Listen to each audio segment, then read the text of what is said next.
And we are live. Welcome back, everybody, to Behind the Tool Belt, episode 283. I'm your host, Cobb. Thank you for joining us on this Wednesday edition. We will be back after our short intro from our sponsors.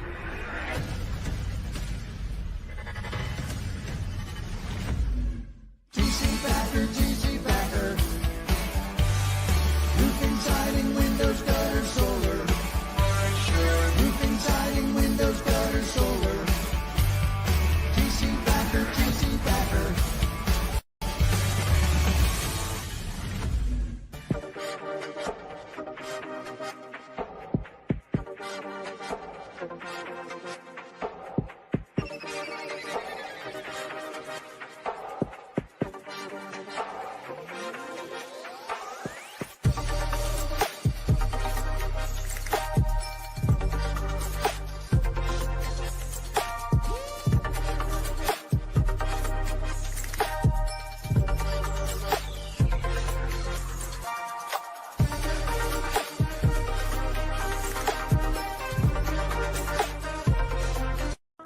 Is your lead flow down? Whether you're a company owner, office staff, salesperson, or installer, you're a roofing rock star.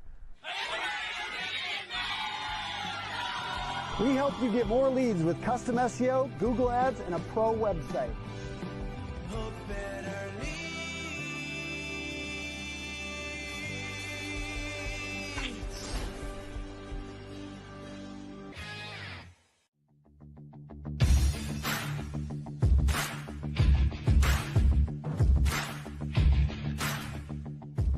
Welcome to Behind the Tool Belt, where the stories are bold, the conversations are real, and the insights come to you live, raw, and uncut.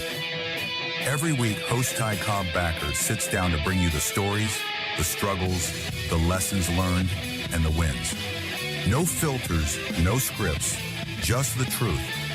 Please welcome your host of Behind the Tool Belt, Cobb. Hey, welcome back, everybody, to Wednesday's edition of Behind the Tool Belt, episode 283.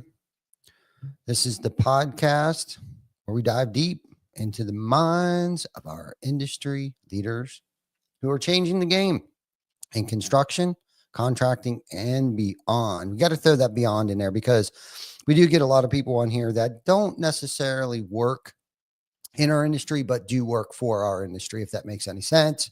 Like we might hire a chiropractor, we might hire a t-shirt design person, we might hire a marketing company, right? But in any case, they all affect those of us within our industry. So we got to throw the beyond thing in there. And maybe we'll rebrand the name Beyond the Tool Belt. Something like that. Who knows? Food for thought.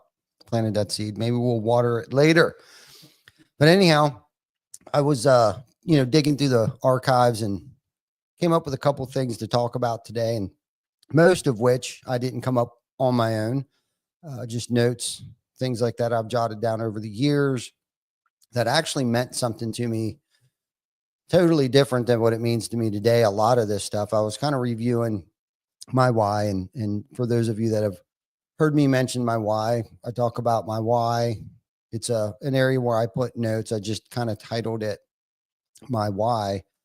And but I think before we dive into that, I just want to give a big shout out to our team here at TC Backer Construction.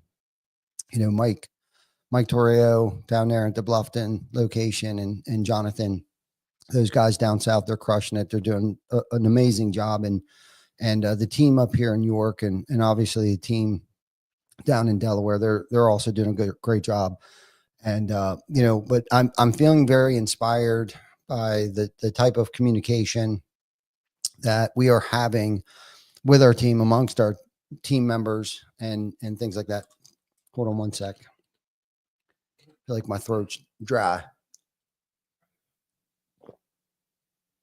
Got to get my veg vitamins in me here. And but I'm feeling inspired by our team and the communication and the changes. There's been a lot of changes over the past several months.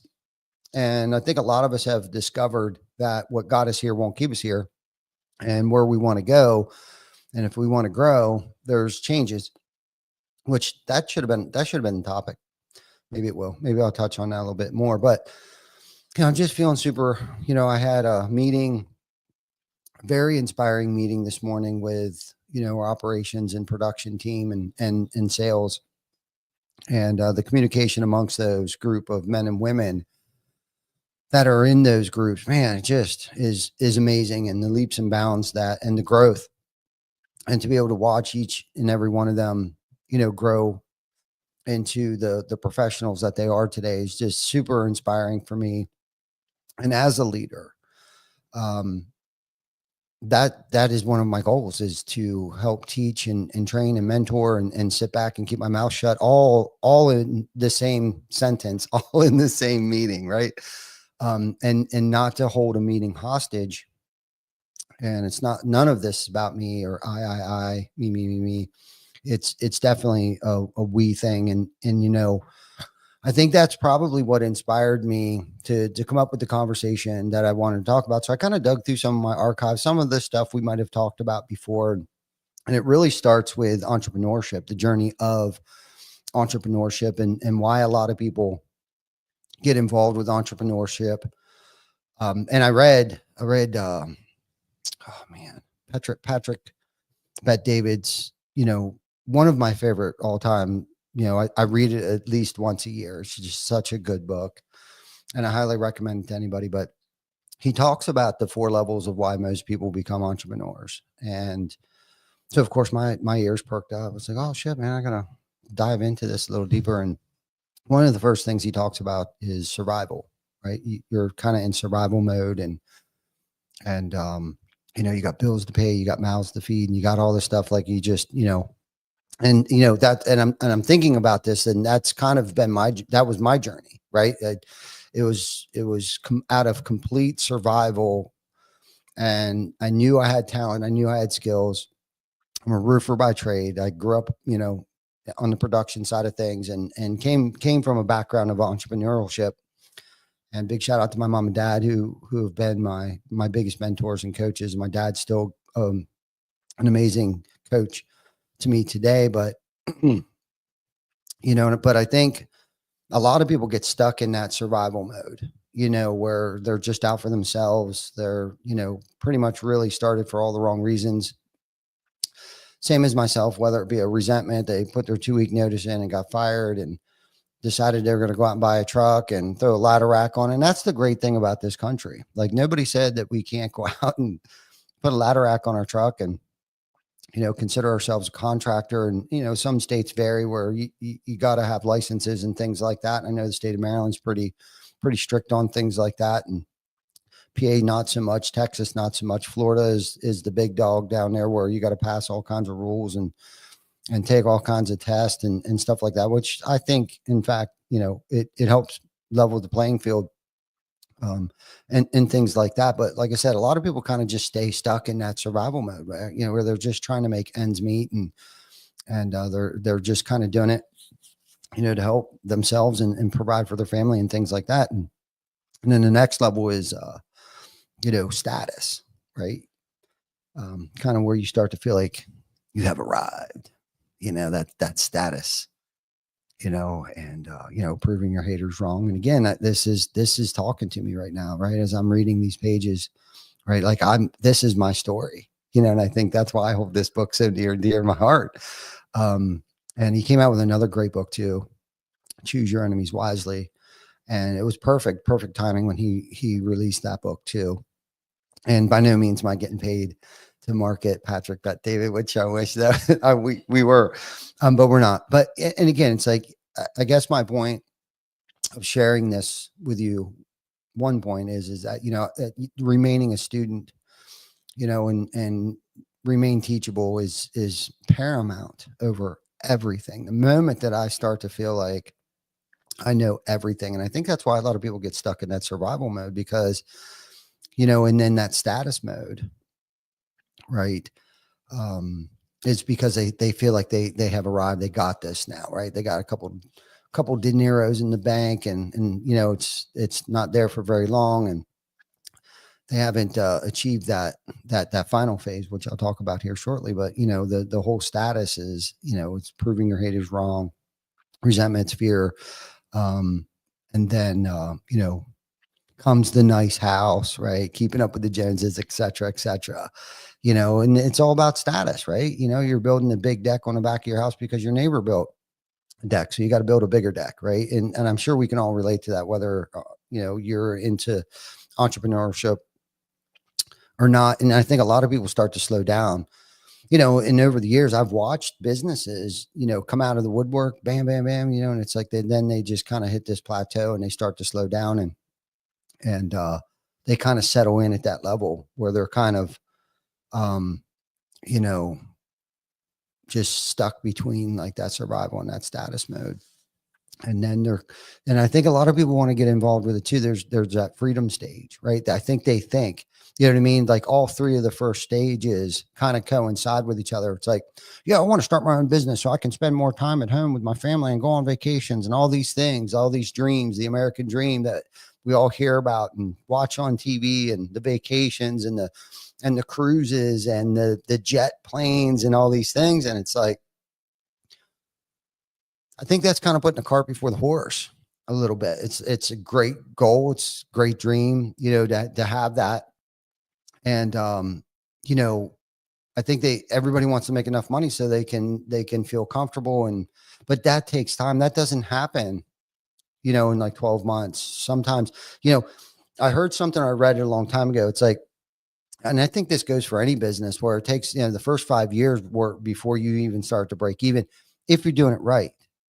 And, and going back as I'm thinking back to my journey here, I think for me, it was right around that time where I started to feel a little relief. And the reason why that is because every dollar that came in went right back into the business. There was no extra money left over, whether it was because of buying new equipment, investing in the team, investing in myself, marketing, all these overhead expenses that I'm navigating through, have zero experience with. It wasn't even that long ago where I actually bought myself my first brand new vehicle. I mean, financed it. Everything was built through cash. We grew as fast as the cash would allow us to go, and which, there's pros and cons to that, and an argument for both sides of using other people's money, which I've learned a lot about over the years as well too, and leveraging banks and distribution and manufacturing and things like that, but that was mainly through trial and error and really not giving up and having the tenacity and resiliency of bouncing back each time something didn't quite go my way, but to come to find out, it actually worked out the way that it was supposed to work out, and it worked out for the better. And there's a lot of fear that drove me, particularly, of I didn't want to fail. You know what I mean? I was in that status, where like I can't, and I'm not saying that I still don't suffer from fear today. It's just a different type of fear. I think, I'm not necessarily fearful of getting pulled over or the red and blue lights in my rearview mirror kind of fear stuff. You know what I mean? My fears today are, I would say, and Vic, you and I've talked about this for years, is the difference between healthy fears and not healthy fears, right? And my fears today, my healthy fears is, letting my family down, letting my team down, letting the company down, getting myself out of bed, not because I'm going to be late for school, but getting my feet on the ground, and thanking God that I'm able to take a breath this morning and I opened my eyes. My priorities are just different, 180, where I'm driven by different things today, not out of fear, unhealthy fears and resentments and things like that. And I'm not saying that I'm perfect and I still don't suffer from unhealthy fears and things like that, but and resentment. I can cop resentment. And Vic and I have talked about this a lot too. I'm not who I used to be. I'm not who I want to be, but I'm definitely not who I used to be. And how I handle situations today is much differently than the way it was when I first started on this journey. I'm still not perfect. I can still be a doormat. I still go off the deep end. I have a magic magnifying mind, that tells me things that isn't necessarily true. You're right. And I think we all suffer from that, whether we know it or not. But knowing that and having great advisors around you to bounce crazy ass ideas off of people or thoughts and fears and things like that. And I think that's where, having a good significant other can play a big role into that. Having a best friend that that you can confide in and knows that you're not crazy. And I think half of that reason why they don't think you're crazy is because they're just as crazy as you are, right? Whether it be your significant other or your best friend or whoever it is that you choose to confide in. And, and I can't talk enough about, problem shared is a problem cut in half, right? But you got to be careful on who you're sharing your problems with. Right. And don't make it where it's so annoying where it's like every time you see that person that you're just crying and bitching and moaning, because people get the shits of that too, because nobody wants that negativity in their life. Right. And I've been on that side of the spectrum, both sides of that spectrum where it's like, oh God, here he comes again, or shit, all I've been doing is complaining. Right. Every time we see each other, I'm so sorry. And I think once you identify that, it's kind of like, okay, now I need to do something about this. Right. And if you got good friends, good significant other, they're going to call you out on that shit. Like, okay, what are you going to do different this time? What have you learned from this? How did you put yourself in this situation again? Or why do we keep going down this rabbit hole? You know what I mean? Because I think they would much rather want to step on my toes than my grave, right? Because stress will kill you, right? Stress affects me in ways that I never thought were imaginable, right? Not just in the stomach, but like, I get rashes, I get back pain, I get headaches, I get blurry vision, I get all kinds of crazy shit that I don't know why it's happening to me. And then I realize, well, I'm worrying about something that I probably have no control over, something that never belonged to me that I thought belonged to me, right? Or losing things that do belong to me, right? And it's like there's nothing at this moment, one, I can do about it usually, or sometimes, a lot of times there is, I guess. But what I wanted to say, which really didn't fit in there, is that I also heard a long time ago, what's wrong with right here and right now? And I want to throw that out there. I don't know if we shared much about that. If you really think about that small little comment, that short little phrase, what's wrong with right here and right now? Absolutely nothing. I'm warm, right? I'm hydrated, got a roof over my head, family's good, okay. Outside of any of that, what really matters, right? And what reps am I putting in to avoid things tomorrow? What can I do today to avoid, not necessarily avoid, but correct or take care of, you know what I mean? Because I think a lot of times we procrastinate. But the final phase to this journey of entrepreneurship, why I think, people get started in it's purpose, right? The purpose, my why. And I love this. This is my favorite part. This is my favorite part of the entrepreneurial journey. And you don't have to be an entrepreneur to have purpose. I think we all have purpose, right? Purpose to be a dick, purpose to be kind, whatever, right? It's however you choose to twist this thing up and smoke it. But purpose for me, a lot of which starts with legacy, right? Like, how do I want to be remembered? How do I want to make an impact on other people's lives? And realizing why, I was put on this earth. And I tend to say that I've been given that extended warranty, and what am I going to do with that? Am I going to take it for granted? Am I going to take advantage of it? Right. And I don't want to take that for, I don't want to take advantage of it, or I'm sorry. I don't want to waste it. I want to take advantage of the second chance that I've been given. And it's like so many of us, man, take that for granted. I mean, I'm sure there's a lot of things. Zach Fisher's on here right now. I'm sure he's putting himself in a lot of bad situations, probably, most likely in his younger days. where a lot of us could say that, we shouldn't be here today. And Vic, you and I were talking about this last night, man. I just don't think, I don't know why. And I don't want to say I'm the chosen one. I've been chosen, but I do feel kind of special. And not special ed, some days maybe, but, rare, I guess, a rare breed of the threshold of pain that I can tolerate and things like that. But, just remembering, why I was put on this earth and pushing the limits of being the best version of myself, operating at the highest level of the pyramid and doing things that no one has ever done before. And that drives me. I want to surround myself with a group of men and women that want to achieve the same thing, that are bought into, this vision and help push them at times that where they're feeling weak or they think they're not good enough. And I enjoy doing that. And I think that's why I felt so inspired. Lauren, who is our, pretty much our operations manager. I mean, there is not a job that girl does not touch. And she came from the medical field. And she's been here, I want to say close to 6 years now, 5, 6 years, something, 4, 5, 6 years now. I should probably know that. I'm sure it's on my calendar someplace.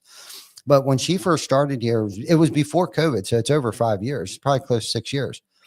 So before COVID, Lauren started with us, and she had the privilege, or I should say unfair advantage, not necessarily the privilege, to ride with me every single day, to get up on roofs, to measure roofs, to have me explain to her how things, are built and our accessories and different parts, pieces, and components to building out a roof. And we were talking about that this morning, how it was like we were the dynamic duo, right? Like we would go visit homeowners and she'd be in the driveway explaining stuff to them. I'd be up on the roof measuring things up and gathering the data while I was up there, and we'd get down and I'd get off the roof and join them in the driveway. And we were just a great team. But most importantly, it was hands-on, real world, out in the field experience with Lauren, who now handles thousands of projects a year. I mean, from the smallest to repairs to a blown off tab shingle to full blown projects of remodeled homes, and to watch her grow and blossom into the professional that she is today. And Ben, taking on the sales management role, and Jeremy Bender, shout out to Jeremy Bender, who we've known for a long time, who finally came to work for us. And then of course, there's Glenn, and Zach, my nephew, Zach, who's growing into his position. And it just amazes me to watch everybody, but that doesn't happen without good leadership, right? Just because we have the right people on the team, in the bus, in their seats, doesn't mean that they don't need lead, and that was a learning curve for me. That's probably one of the biggest things I learned this past winter, right? Like my leadership style has to change. The level that I need to lead at is different today. And those who I'm leading are probably different people, where they're at in their career, how they need to be handled, and things like that. It helped me identify a lot of different things this past winter. Actually, I'd say that starting back probably fourth quarter of last year. So there was probably a good 6 months of me really deep diving into myself, right? Like if I wanted to be, and I started talking about it last year, right? If I want to be an XYZ monetarily CEO, then I'm going to have to change, because getting back to what got us here is not going to keep us here, especially at the pace that we're moving at right now. But all the while, we're helping others, having a lot, making a lasting impact, coming to realize that money is only a tool at this point in time, right? The ones that keep fighting are driven, at least for me, by something much different today. I'm just much, much more money, because it has to be more than money, because this shit's not easy. You know what I mean? And it's like, I had to almost get clear on my purpose. I had to reinvent a little bit of my purpose and kind of broaden my paradigm, my line of sight. I had to broaden that up, but then also dial it in at the same time on how and who, if we're going to get this thing rolling in the right direction, or in a, not necessarily even a different direction, but anyhow, this all starts with great leadership. That there's no secret sauce to doing what we've been able to do here. I think really a lot of it had started out with me managing myself, right? Leading myself, taking care of myself. And if I can't take care of myself, then how the heck am I supposed to take care of anyone else or anything else?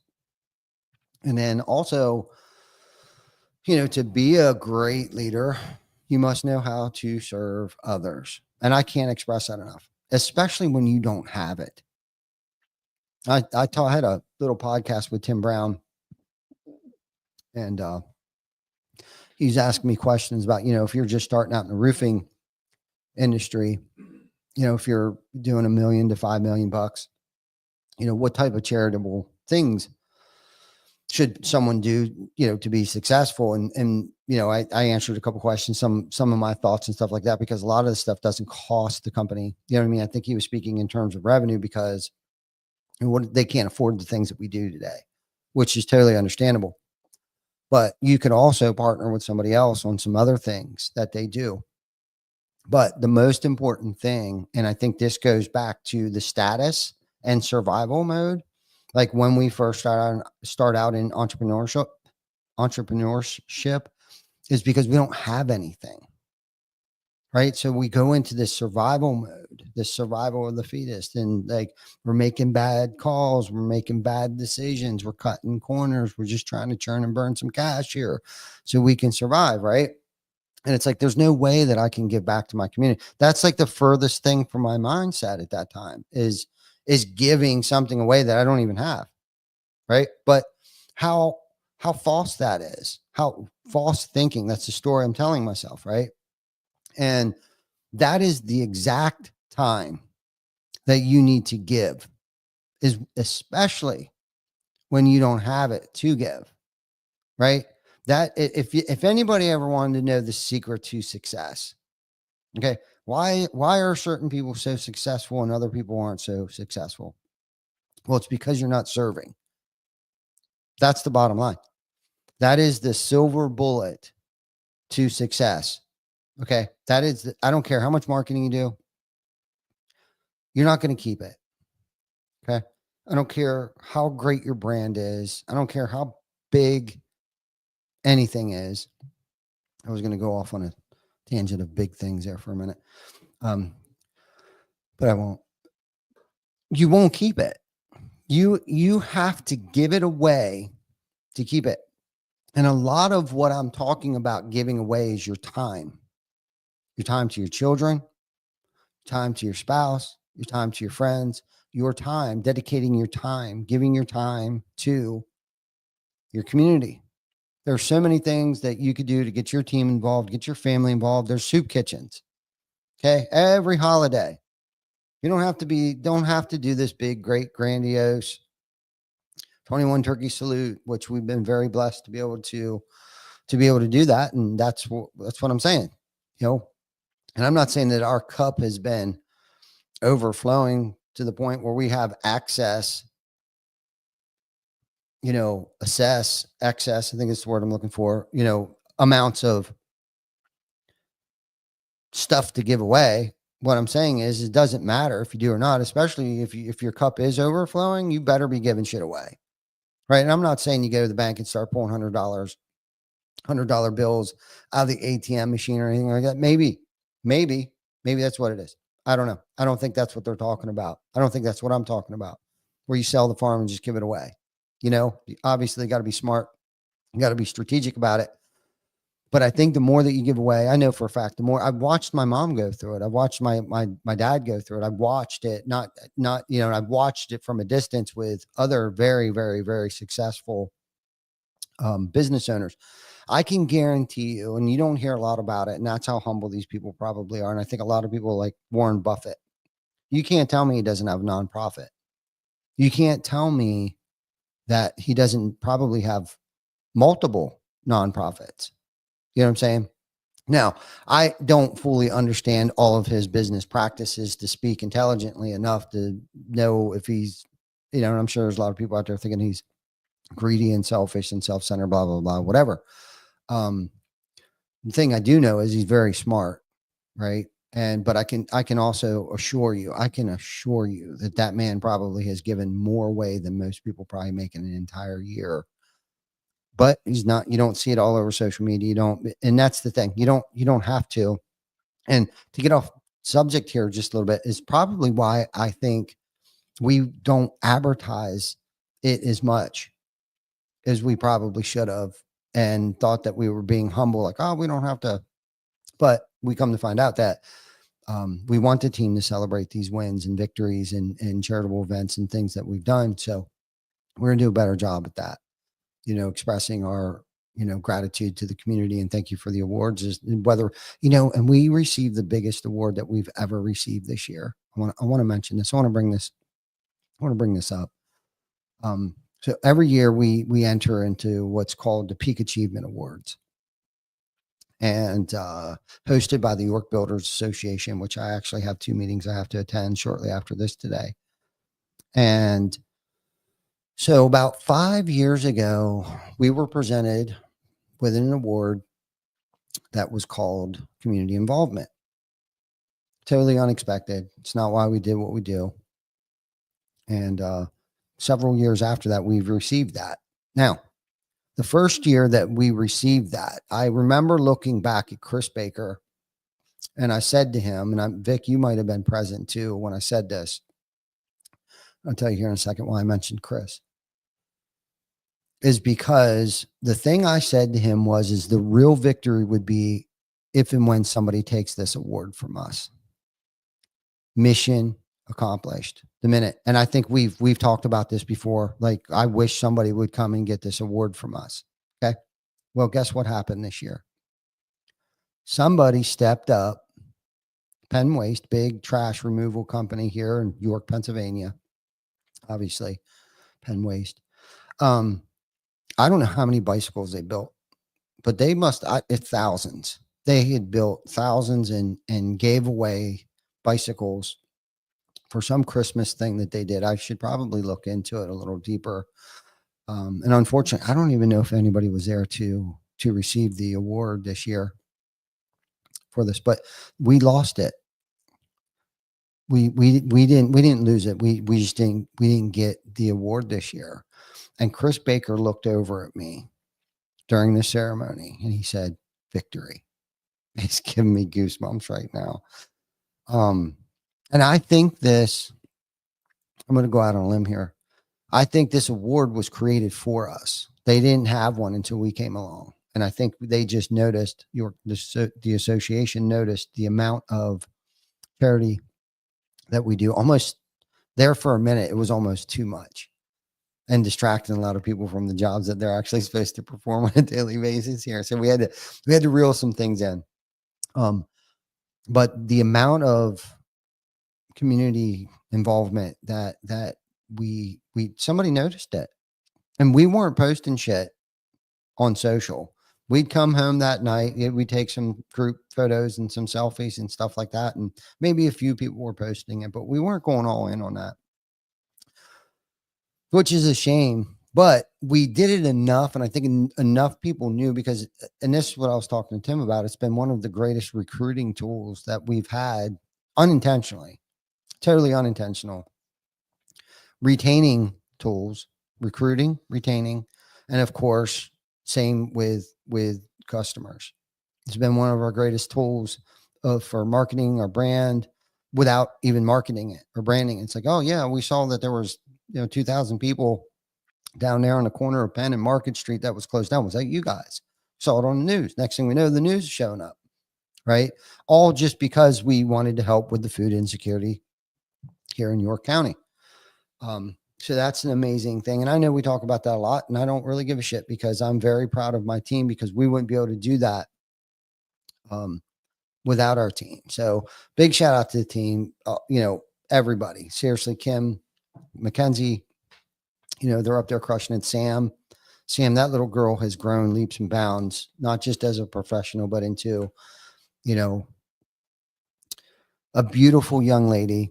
Her and Tyler, pumping babies out. Better be your last one. We're not giving you any more time off. Just kidding. I love you. So anyhow, I just talking about serving. So not just serving others here. This is the other thing that we haven't talked about for a while. And again, I kind of pulled this stuff out of the archives, and I've missed leadership and entrepreneurship. Probably one of my most favorite topics of all, but the impact that we have on our families, our organization, our community, our industry, distribution, and manufacturing. It is our solemn oath to make this a better place than it was when we found it. So I wanted to talk about that, but there's other attributes too, and that's the ability to inspire trust and to cast a vision and a sense of direction, to make hard decisions and see that they are carried out, and to develop the art of delegating instead of trying to do everything myself. Right. And I'm just touching on a few key points here that I've learned and have read, and none of it probably made any sense to me as much as it does today. And I'm sure in 6 months or 6 years from today, a lot of this stuff will mean something totally different to me at the place that I'm in. But, making those hard decisions, right? That's the hard thing, because when I got into this, Vic, all I wanted was everybody like me. I could hate people, but you can't hate me. I'm going to do whatever I can do. Now is what was twisted, especially I'm going back a couple few years here, and I don't want to show my age, but man, God, I could hate someone. I could hate you like no one's ever hated you before. I was the best hater, and judgmental and all those things. Today I got a different respect for our industry, those that are in it. To anybody that's out there doing this thing, I know it's not easy. I know it's not. Kudos to anybody locally that's in our area that's been in business longer than 4 years, that has other people under their watch. Big shout out to everybody out there kicking ass and taking names, and making those hard decisions out there, and learning how to delegate, and sifting through all this shit that I've had the privilege, right? Riding on my borrowed time right now over the past this year will be 17 years, July 17 years. And that's, who would ever thought, you know what I mean? We've exceeded the 4-year mark. We've exceeded the 10-year mark. We've been through a lot of shit over the years, and I've made a lot of bad decisions. I've made some real bad choices, and in leadership and the way my behavior and things like that. And now I get to see myself and a lot of other people at times. And it's like, oh man, God, that was ugly, and how sharp the tongue really is. I don't necessarily have to grab a hold of somebody and punch them in the face 15 times, right, to hurt somebody. And that's what I used to think. I used to think it was just words. It's just words. Get over it. You know what I mean? Be a man. All those crazy things, that went through my head, and couldn't understand why people wouldn't forgive me, until I've had it happen to me several times. Right. And it's like, oh shit. Is that how I made people feel? No wonder they still act weird around me, or no wonder they're no longer in my life. Like I said, I was just sitting there reading Zach's, you can't be king shit without venturing through shit creek. You got that right, Ball? Got that right. So, getting back to the delegating instead of trying to do everything ourselves, this in turn means picking capable people, right? Making sure you got a good picker, right? I had a bad picker, still do sometimes, whether it's who I'm teaming up with, or, those I'm surrounding myself with. And we talk about this every episode, is we are the sum of those that we surround ourselves with. And that is so true. It is so true in so many ways, on so many levels. You know, if you take a look at your friends, take a look at your friends. Hopefully that group is small, so you don't have to look too far, right? And look at their bank accounts, look at their lifestyle, look at their relationship with their significant others, and then look at you, look at yourself. And that's pretty much all I'm going to say about that. Okay. Look at one more thing. Look at when you were growing up and those that you hung out with. You spoke like them, you dressed like them, you acted out like them, all that stuff. So anyhow, picking, the right people for carrying out the particular task and continuously, and this is, I fail miserably here, is evaluating their performances. I was guilty. I've been guilty of delegating, and delegating doesn't mean necessarily just giving someone something to do without any form of direction or framework first, and handing it off to them with no direction whatsoever, and now coming back and following up, seeing how they're doing, or following back up and asking, trying to figure out, like, why isn't anything done when all three fingers were pointing back at me. It's like, one, I didn't necessarily give you any type of framework to start with, and two, I gave you very little direction to start from, right? And usually it's not a whole lot that you need to give somebody. Just a little bit of information, a little bit of clarity, a little bit of insight, foresight, and watch them run with it. Because and that's the thing about delegation is, you're also helping them, you're also pushing them, but you got to give them enough information and the right tools and resources around them, right? And then watch that unfold and watch them grow and watch them build and create. That's the other thing about leadership too. Like, you can build anything as long as you're okay with not taking the credit for it. And I think that's where a lot of people get hemmed up. I've been around people, I've partnered with people where they just can't stand not getting the credit for something. It's all me. It's all I. And knowing the difference of, like, when taking the back seat, when maybe just to ask questions, when not to, run the entire meeting or cut people off. And I still struggle with cutting people off mid-sentence and finishing their sentences and things like that. But I see it. I know I just did it. Damn it. I just did it. I'm sorry. And I'll even say, I'm sorry. I'm sorry for cutting you off. Go ahead and finish. Let them finish. Right. It's pretty cool. It's been a joy. It's not been easy. Right. It's not hard. Hasn't been hard, but it's not been easy, kind of getting where we're at today and getting where I'm at. Cause really it all starts right here. Something, I don't know if we just cut out. I don't know. I don't know if they can still hear us or not, but, something heat up.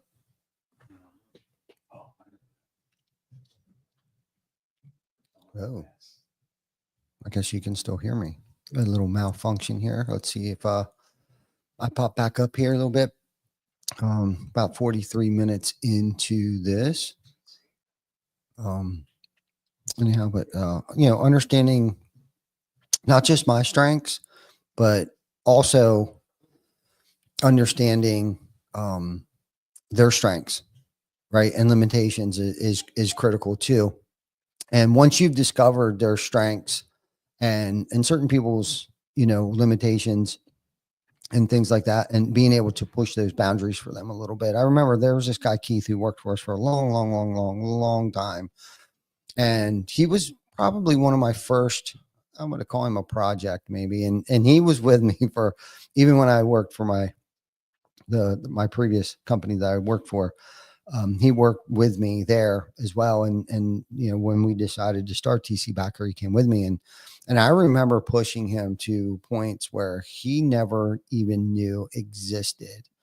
He no longer works with us, but he took some of the tools that and resources that we gave him and taught him, and education We sent him the VOTEC inspection license. We had a garage. We were inspecting all of our own tools and stuff like that. But he took different person through coming through here, and it wasn't easy with him, especially because I was, much younger than I was. But he was where my eyes, I think, really started opening up, was being able to push him to, man, I can't do it. I'm not going to be able to do this. But convincing him that it was a good idea to try it, and watching him accomplish the dreams and goals, not just for me, but some that he had for himself.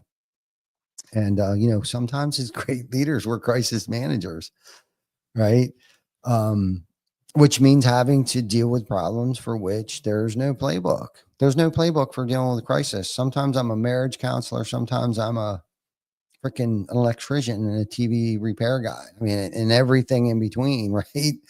And but I got to fix stuff. That's, people lean on me at times, and I'm always here for that. Most of the time I try to be here. I may not be there, but I'm there. Mentally, and inevitably mistakes will happen. Mistakes will be made. Great leaders learn how to rebound, right? And move on. And that's probably one of the biggest lessons right there. Before we wrap this up, is being able to rebound from, mistakes that, not just that I made, but mistakes that a team member or a client or whatever, but being able to rebound from that mistake, I think, has been one of the biggest learning curves for a lot of our team members. Because let's face it, weather's involved, homeowners, the general public, mistakes are going to happen, whether it's on our side, whether we can prove that it wasn't or was. It's not even in question. We just got to take care of it and make sure that it's done right. But at some point in time, we've been working. Well, I started on this thing. It's called 12 Steps to Leadership. And a lot of this stuff came out of that.